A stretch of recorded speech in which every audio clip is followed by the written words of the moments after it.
Hello guys, எல்லோருக்கும் happy new year. இப்போ வந்து நம்ம ஜனவரி மந்த்துடைய நான் வந்து மந்த்து ஸ்கெடியூல் பிளானர் அந்த மாதிரி போட்டிருக்கேன். சில பேர் வந்து இந்த மந்த்லேருந்து ஸ்டார்ட் பண்ணலாம் அப்படின்ட்டு இருப்பாங்க. ஜிஎஸ்சில் வந்து இப்போ வந்து நம்ம ஹிஸ்ட்ரி பாலிட்டி இது ரெண்டு மட்டும்தான் இந்த ஜனவரி மந்தில் கம்ப்ளீட் பண்ண போகிறது. இதில் வந்து ஹிஸ்ட்ரியிலே வந்து ஐஎன்எம்மும் சேர்த்துருக்கிறதால மொத்தம் 10 கொஷின்ஸ் வரும். பாலிட்டியில் 15 கொஷின்ஸ் வரும். மொத்தம் 25 கொஷின்ஸ் வந்து இது ரெண்டுத்துக்கும் சேர்த்துருக்கு. இப்போ நம்ம வந்து ஜான்வரி 1 டே 1 ஜான்வரி 1 தான் வந்து நம்ம சிந்துவெளி, அப்புறமேட்டு பாலிட்டியில் வந்து இந்திய அரசியலமைப்பு இது வந்து படிக்கலான்னு. இது ஏற்கனவே ஆல்ரெடி எல்லோரும் படித்து வச்சுருப்பீங்க. நான் நேற்றே இந்த வீடியோ அப்லோட் பண்ண வேண்டியது, பட் சில ஒர்க்குனால் வந்து என்னால் பண்ண முடியல. அதனால தான் இன்றைக்கி பண்ணுறேன். இது வந்து டே 1 வந்து சிந்துவெளி நாகரிகம் இந்திய அரசியலமைப்பு ஏற்கனவே படிச்சுட்ருக்கவங்க இது ஏற்கனவே படிச்சிருப்பீங்க. அதனால் டே 2 ஆனால் இன்றைக்கி வந்து இது ரிவிஷன்ஸ் போட்டுருங்க. போட்டுட்டு நம்ம டே 3 நாளையிலேருந்து நம்ம வந்து கண்டினியூ பண்ணலாம். டே 3 குப்தர்கள் லெசன், அது வந்து குப்தர்கள் டாப்பிக்கில் வந்து 6th புக்கு 11th புக்கில் வந்து கவர் ஆகும். மத்திய அரசு அது வந்து 10th 11th 12th இந்த புக்கில் வந்து கவர் ஆகும். இதை வந்து நம்ம டே 4 இதில் வந்து ரிவிஷன் கொடுத்துட்டு, ஹிஸ்ட்ரியில் வந்து குப்தர்கள் பாயிண்ட்ஸ் வந்து கொஞ்சம் கம்மியாக தான் இருக்கும். அதனால் டெல்லி சுல்தானையும் வந்து சேர்த்தே நம்ம இதை வந்து படிச்சிடலாம். படிச்சுட்டு இது வந்து ரிவிஷன் ஓட்டிடலாம்.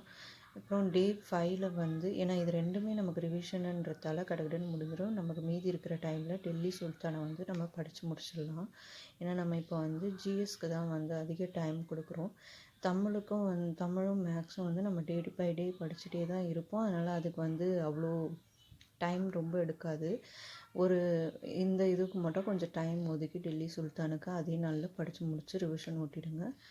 டே 5 வந்து முகலாயர்கள், அது வந்து 7th புக்கு 11th புக்கில் இருக்குது. அப்புறம் பாலிட்டியில் வந்து மாநில அரசு, இது வந்து 8th 10th 12th இந்த புக்கில் இருக்குது. அப்புறம் இது வந்து டே 6 இது ரெண்டுத்தையும் ரிவிஷன் ஓட்டிடுங்க. ரிவிஷன் போட்டுட்டு அப்புறம் டே 7 இதில் வந்து ஹிஸ்ட்ரியில் வந்து மராத்தியர்கள் 7th 11th புக்கில் கவர் ஆகுது. அதை படிச்சுட்டு அப்புறம் பாலிட்டியில் வந்து ஒன்றியம், மாநிலம் மற்றும் யூனியன் பிரதேசங்கள் சொல்லிட்டு அந்த டாப்பிக்கு அது வந்து 9th புக்கும் 12th புக்லேயும் கவர் ஆகுது. அப்புறம் டே 8 வந்து அதை ரிவிஷன் ஓட்டிடுங்க. பாலிட்டியில் வந்து 9th 12th கொஞ்சம் எக்ஸ்ட்ரா டைம் எடுக்கும் படிக்க. அதனால் டே 8 வந்து கொஞ்சம் அதில் பேலன்ஸ் இருக்கிறத படிச்சுட்டு மொத்தமாக ரிவிஷன் ஓட்டிடுங்க. அப்புறம் டே 9 வந்து விஜயநகர பாமினி அரசு, இது வந்து 7th 11th புக். இது வந்து நமக்கு டாபிக் சிலபஸில் இல்லைனாலும் இதை வந்து நம்ம படிச்சுட்டு இதில் வந்து 7th 11th அந்த புக்கில் இருக்குது. பாலிட்டியில் பஞ்சாயத் ராஜ், இது வந்து 6th book 9th book 11th book. இது வந்து டே 10 வந்து இதில் மீதி பேலன்ஸ் இருந்துச்சுன்னா அதை படித்து மொத்தமாக ஹிஸ்ட்ரிக்கும் பாலிட்டிக்கும் ரிவிஷன் ஓட்டிடுங்க. அப்புறம் டே 11 வந்து இந்திய பண்பாட்டின் இயல்பு அப்படின்னு சொல்லிட்டு ஒரு இந்திய பண்பாட்டின் இயல்பு, வேற்றுமையின் ஒற்றுமை, இனம், மொழி அப்படின்னு சொல்லிட்டு ஒரு டாபிக் இருக்கும். அதில் வந்து ரெண்டுமே வந்து 12th எத்திக்ஸ் புக்கில் 2 லெசன் கவர் ஆகுது இதில். அதனால் 12th எத்திக்ஸ் புக்ஸை வந்து படிச்சிருங்க. அப்புறம் பாலிட்டியில் வந்து கூட்டாட்சியின் அடிப்படை தன்மைகள், மத்திய மாநில உறவுகள் அப்படின்னு சொல்லிட்டு ஒரு டாபிக் வரும். அதில் வந்து 7th 9th புக்கில் இருக்கிற டாபிக் வந்து கவர் பண்ணிவிடுங்க. அப்புறம் டே 12 வந்து ஹிஸ்ட்ரி வந்து இதில் நம்ம படித்தது மீதி போக இருக்கிறத ஸ்டடி பண்ணிட்டு அதில் மொத்தமாக ரிவிஷன் ஓட்டிடுங்க. அப்புறம் பாலிட்டியில் கூட்டாட்சி அப்படின்னு சொல்லிட்டு இதில் படித்தோம் இல்லையா, இதில் வந்து 7th 9th புக்கு போக மீதி 12th புக்கில் வந்து கவர் ஆகும் 2 லெசனு. அதை வந்து படிச்சிருங்க. அப்புறம் டே 13 வந்து ஹிஸ்ட்ரியில் வந்து இந்திய சமூக பண்பாடு, இது வந்து 12th புக்கு அதில் இருக்கும். 12th வந்து எத்திக்ஸ் புக் இருக்கும். அதில் வந்து 2 லெசன் இருக்குது 12th எத்திக்ஸ் புக்லேயே. அதை கவர் பண்ணிவிடுங்க. கவர் பண்ணிவிட்டு பாலிட்டியில் வந்து நம்ம இங்கே படித்த கூட்டாட்சி இதை மொத்தமாக ரிவிஷன் ஓட்டிடுங்க. டே 14 ஹிஸ்ட்ரியில் வந்து இங்கே நம்ம 12th 2 லெசன் படித்தோம் இல்லையா, அதில் வந்து மீதி எதனா பேலன்ஸ் இருந்துச்சுன்னா அதை ஸ்டடி பண்ணி அதை ரிவிஷன் ஓட்டிட்டு பாலிட்டியில் வந்து தேர்தல் அப்படின்னு சொல்லிட்டு ஒரு டாப்பிக்கு, அதில் வந்து 9th புக்லேயும் 11th புக்லேயும் கவர் ஆகும் அந்த டாப்பிக்கு. அதை படிச்சிருங்க. அப்புறம் டே 15 வந்து இந்தியா ஒரு மதசார்பற்ற நாடு, அப்புறம் சமூக நல்லிணக்கம் அப்படின்னு சொல்லிட்டு ஒரு டாபிக். அது வந்து 6th புக்லேயே வந்து 2 லெசன் கவர் ஆகும். அதை படிச்சிருங்க. அப்புறம் பாலிட்டியில் நம்ம இங்கே படித்த தேர்தலை வந்து மீதி இருந்துச்சுன்னா அதை ஸ்டடி பண்ணி ரிவிஷன் கொடுத்துருங்க. டே 16 வந்து இதே டாப்பிக்கில் இங்கே நம்ம 6th புக்கு படித்தோமா, இப்போ இங்கே வந்து 7th புக்கும் 8th புக்கும் வந்து கவர் ஆகும் இந்த டாப்பிக்கு. அதை படிச்சுட்டு பாலிட்டியில் வந்து நீதி அமைப்பு அப்படின்னு சொல்லிட்டு இந்திய நீதி அமைப்புகள் சட்டத்தின் ஆட்சி அப்படின்னு சொல்லிட்டு ஒரு டாபிக் இருக்குது. அதில் வந்து 8th புக்கும் 12th புக்கும் வந்து கவர் ஆகும். அதுக்கப்புறம் டே 17 வந்து ஹிஸ்ட்ரியில் வந்து நம்ம இங்கே படித்தோம் இல்லையா, இதை மொத்தமாக வந்து ரிவிஷன் ஓட்டிடுங்க. பாலிட்டியில் இங்கே நம்ம 8th புக்கு 12th புக் படித்தோமா, இங்கே வந்து 11th புக்கு அதை படித்து ஒரு ஸ்டடி பண்ணிட்டு மொத்தமாக ரிவிஷன் ஓட்டிடுங்க. டே 18 வந்து தென்னிந்திய வரலாறு அப்படின்னு சொல்லிட்டு இது வந்து யூனிட் 8லேயும் வந்து நமக்கு கவர் ஆகும். இந்த இதெல்லாம் நம்ம இங்கே ஹிஸ்ட்ரியில் சில டாபிக்ஸ் படிப்போம், அதில் சில டாபிக்ஸ் வந்து யூனிட் 8லேயும் கவர் ஆகும். ஐஎன்எம்மும் வந்து யூனிட் 8லேயே கவர் ஆகிடும். அதனால் நமக்கு வந்து இது ஹிஸ்ட்ரியும் ஐஎன்எம்மே நம்ம சேர்த்து படிக்க சொல்ல யூனிட் 8ம் கவர் ஆகிறதுனால நம்ம வந்து almost history, INM, polity, unit 8 இதை வந்து ஓரளவுக்கு நம்ம வந்து ஃபினிஷ் பண்ணி முடிச்சிருவோம். இதில் வந்து ஹிஸ்ட்ரியில் வந்து தென்னிந்திய வரலாறு அப்படின்னு சொல்லிட்டு இதில் வந்து 6th லெசனில் வந்து ஒரு 2 லெசன் இருக்கும், அதை படிச்சிருங்க. 7th லெசனில் வந்து ஒரு லெசன் இருக்கும். நமக்கு 6th 7th புக்குன்றதால கொஞ்சம் வந்து நமக்கு ஓரளவுக்கு ஈஸியாக தான் இருக்கும். இருந்தாலும் உங்களுக்கு டைம் பத்தலைன்னா இந்த நாளில் வந்து கொஞ்சம் படிச்சுட்டு 9th படிச்சிருங்க. டே 19 வந்து 9th புக்கை படிச்சிருங்க. இதில் இருக்கிறத மீதி ரிவிஷன் இங்கே ஓட்டி படிச்சிருங்க. அப்புறம் பாலிட்டியில் வந்து பெண்கள் அதிகாரம் அப்படின்னு சொல்லிட்டு ஒரு டாபிக் இருக்கும். பெண்களுக்கு அதிகாரம் அளித்தல், நுகர்வோர் பாதுகாப்பு அமைப்புகள் அப்படின்னு சொல்லிட்டு ஒரு டாபிக் இருக்கும். அதில் வந்து 2 லெசன் 7th புக்லேயே கவர் ஆகிடுது. அதனால் அது படிச்சுக்கோங்க. 9th வந்து இங்கே படித்தது போக இங்கே மீதி இருந்துச்சுன்னா அதை இங்கே படித்து 9th புக்கையும் சேர்த்து படிச்சிருங்க. Polity revision ஓட்டிடுங்க. டே 20 வந்து ஹிஸ்ட்ரியில் வந்து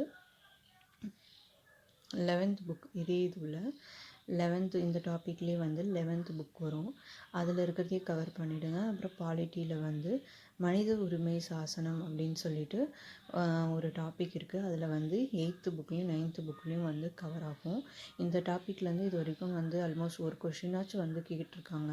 அதனால் இந்த டாபிக் வந்து படிச்சுக்கோங்க. டே 21 வந்து ஹிஸ்ட்ரியில் வந்து இங்கே நம்ம 11th லெசனில் வந்து இன்னும் 2 லெசன், மொத்தம் 11லேயும் 3 லெசன் இருக்குது. இதில் ஒரு லெசன் படிச்சுட்டு மீதி ஒரு லெசனில் பாதி படிச்சுருந்தீங்கன்னா கூட இங்கே அந்த பாதி படிச்சுட்டு இன்னொரு லெசனை கவர் பண்ணிவிடுங்க. மொத்தம் 3 லெசனை கவர் பண்ணிடலாம். அப்புறம் பாலிட்டி வந்து நம்ம இங்கே படித்த மனித உரிமை சாசனம் இதை வந்து இங்கே ரிவிஷன் ஓட்டிடுங்க. அப்புறம் டே 22, 23, 24 இதிலெல்லாம் வந்து நம்ம இது வரைக்கும் படித்தோம் இல்லையா ஹிஸ்ட்ரி இது எல்லாத்தையுமே நம்ம வந்து ரிவிஷன் ஓட்டுறது 2 நாள் ரிவிஷன் ஓட்டி 3ஆம் நாள் ரிவிஷன் ஓட்டி டெஸ்ட்டு போடணும். டெஸ்ட்டு போட்டு திருப்பி டே 25 வந்து ஹிஸ்ட்ரி இதில் வந்து நம்ம அதை அங்கே படித்த டாப்பிக்கே ரிவிஷன் பண்ணி டெஸ்ட்டு, பாலிட்டிலையும் ரிவிஷன் டெஸ்ட்டு, இந்த மாதிரி ஒரு டே 26 கிட்டத்தட்ட ஒரு 5 நாள் 6 நாள் கிட்ட நம்ம ரிவிஷன் போட்டு டெஸ்ட்டு போடணும். டெஸ்ட்டு போட்டு முடிச்சுட்டு அப்புறம் ஐஎன்எம் போயிட்டு ஐஎன்எம்மில் வந்து ஆங்கிலேயர் ஆட்சி அப்படின்னு சொல்லிட்டு 8th புக்கில் வந்து கவர் ஆகுது. அதை படிக்கணும். அப்புறம் யூனிட் 8ல் வந்து தமிழ், அதாவது பண்டைய தமிழ் நகரங்கள் அந்த மாதிரி டாபிக் ஒன்று வரும், அந்த லெசன் வரும். அது வந்து 6th புக்கில் கவர் ஆகுது, அதை படிச்சிருங்க. அப்புறம் ஐஎன்எம்மில் வந்து மக்கள் புரட்சி அப்படின்னு சொல்லி வரும், அது வந்து 8th புக்கில் கவர் ஆகும். அப்புறம் யூனிட் 8ல் வந்து வட இந்தியாவில் வேதகால பண்பாடு, இது 6th புக்கு. அப்புறம் பண்டைய தமிழ் சமூகம் இதுவும் வந்து 6th புக்கில் வந்து கவர் ஆகும். அப்புறம் டே 29 ஐஎன்எம் ஆங்கிலேயர் ஆட்சி எதிராக அப்படின்னு ஆங்கிலேய ஆட்சிக்கு எதிரான தொடக்க கால எழுச்சி இந்த மாதிரி டாபிக் ஒன்று வரும், அது 10th புக்கில் கவர் ஆகும், அது படிச்சிருங்க. அப்புறம் யூனிட் 8ல் வந்து தென்னிந்தியாவில் பெருங்கற்கால பண்பாடு, இது 6th புக்கு. இந்த டாபிக் வந்து ரொம்ப ரொம்ப முக்கியமான டாப்பிக்கு, அதனால் இதை படிச்சுக்கோங்க. அப்புறம் டே 30ல் வந்து ஐஎன்எம் தொடக்க கால அதான் ஆங்கிலேயராட்சியின் தொடக்க கால எழுச்சி. இது வந்து 10th புக்கில் இருக்கேன். இதே மாதிரி 11th புக்லேயும் ஒன்று கவர் ஆகும், அதை படிச்சுக்கோங்க. யூனிட் 8ல் வந்து தமிழ்நாட்டில் கலையும் கட்டடக்கலையும் அப்படின்னு சொல்லிட்டு 7th புக்கில் வந்து கவர் ஆகும், அதை படிச்சிருங்க. அப்புறம் டே 31ல் வந்து காலனியத்துக்கு எதிரான இயக்கம் அப்படின்னு சொல்லிட்டு வரும். இது வந்து 10th புக்கில் கவர் ஆகும். யூனிட் 8ல் தமிழகத்தில் சமணம் பௌத்தம் அப்படின்னு சொல்லிட்டு ஒரு 7th புக்கில் கவர் ஆகும் இந்த டாப்பிக்கை. இதையும் வந்து படித்து முடிச்சிருங்க. இது வரையும் வந்து Jan 31 வரைக்கும் நம்ம வந்து படிக்க வேண்டியது. Jan 31 வரைக்கும் நம்ம இது வரையும் படித்து முடிச்சுட்டு நம்ம வந்து இதுக்கப்புறம் வரதை திருப்பி ஃபெப்ரவரியில் வந்து நம்ம ரிவிஷன் ஓட்டி பார்க்கலாம். ஃபெப்ரவரியில் போட்டு அப்புறம் மொத்தமாக நம்ம வந்து ரிவிஷன் ஓட்டி பார்த்துக்கலாம்.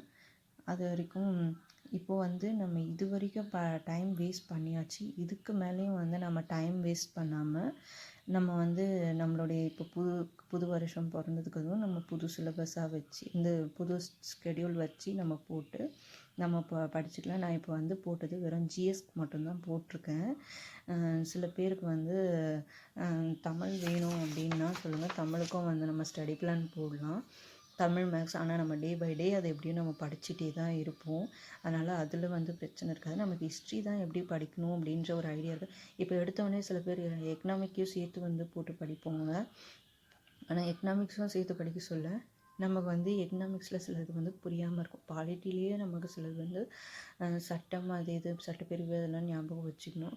அதனால் நம்ம இதெல்லாம் பொறுமையாக படித்து நம்ம நல்லா மனப்பாடம் நல்லா ஒரு ரிவிஷன்லாம் ஓட்டி பார்த்து நல்லா படிச்சிட்டோம்னா நம்ம அப்புறம் மீதி இருக்கிற டைமில் வந்து பொருளாதாரம் எக்கனாமிக்ஸை வந்து நம்ம படித்து முடிச்சிடலாம். அதில் கொஞ்சம் டைம் எடுத்து சில முக்கியமான டாபிக்ஸ்லாம் படிச்சிட்டா போதும். இது முடிச்சிட்டோன்னா நமக்கு வந்து ஹிஸ்ட்ரிலேயே ஐஎன்எம்மும் சேர்த்து இப்போ நம்ம படிக்கும்போது அது யூனிட் 8லேயுமே நமக்கு கவர் ஆகிடுது. அதனால் நமக்கு வந்து அது பிரச்சனை கிடையாது. ஏன்னா யூனிட் 8ம் வந்து இது கூட சேர்த்து படிக்கிற மாதிரி இருக்கும். ஒரு 2-3 லெசன் மட்டும் நம்ம தனியாக படிக்கிற மாதிரி இருக்கும். மற்றபடி ஐஎன்எம் யூனிட் 8ம் சேர்த்து கவர் ஆகுது. யூனிட் 8ல் சில லெசன் வந்து ஹிஸ்ட்ரிலேயுமே கவர் ஆகிடுது. அதனால் நமக்கு வந்து ப்ராப்ளம் இல்லை. அதில் நம்ம வந்து இதை படிக்கும்போது யூனிட் 8ம் கவர் ஆகிறதுனால நமக்கு அது ப்ராப்ளம். அப்புறம் நம்ம தனியாக எக்கனாமிக்ஸ் வந்து நம்ம படிக்கணும். எக்கனாமிக்ஸ் படிச்சிட்டோம்னா அது வந்து நமக்கு ஓவரால் தான் சிலபஸ் வந்து ஓரளவுக்கு முடிஞ்சிச்சுன்னா சயின்ஸ் மட்டும் இம்பார்ட்டண்ட்டாக எந்த இதுவில் வந்து அதிகமாக நமக்கு கொஷின்ஸ் வருது அப்படின்றது அனலைஸ் பண்ணோம்னா நமக்கு வந்து கிடைக்கும் போது நம்ம வந்து அதில் போட்டு படிச்சுக்கலாம்.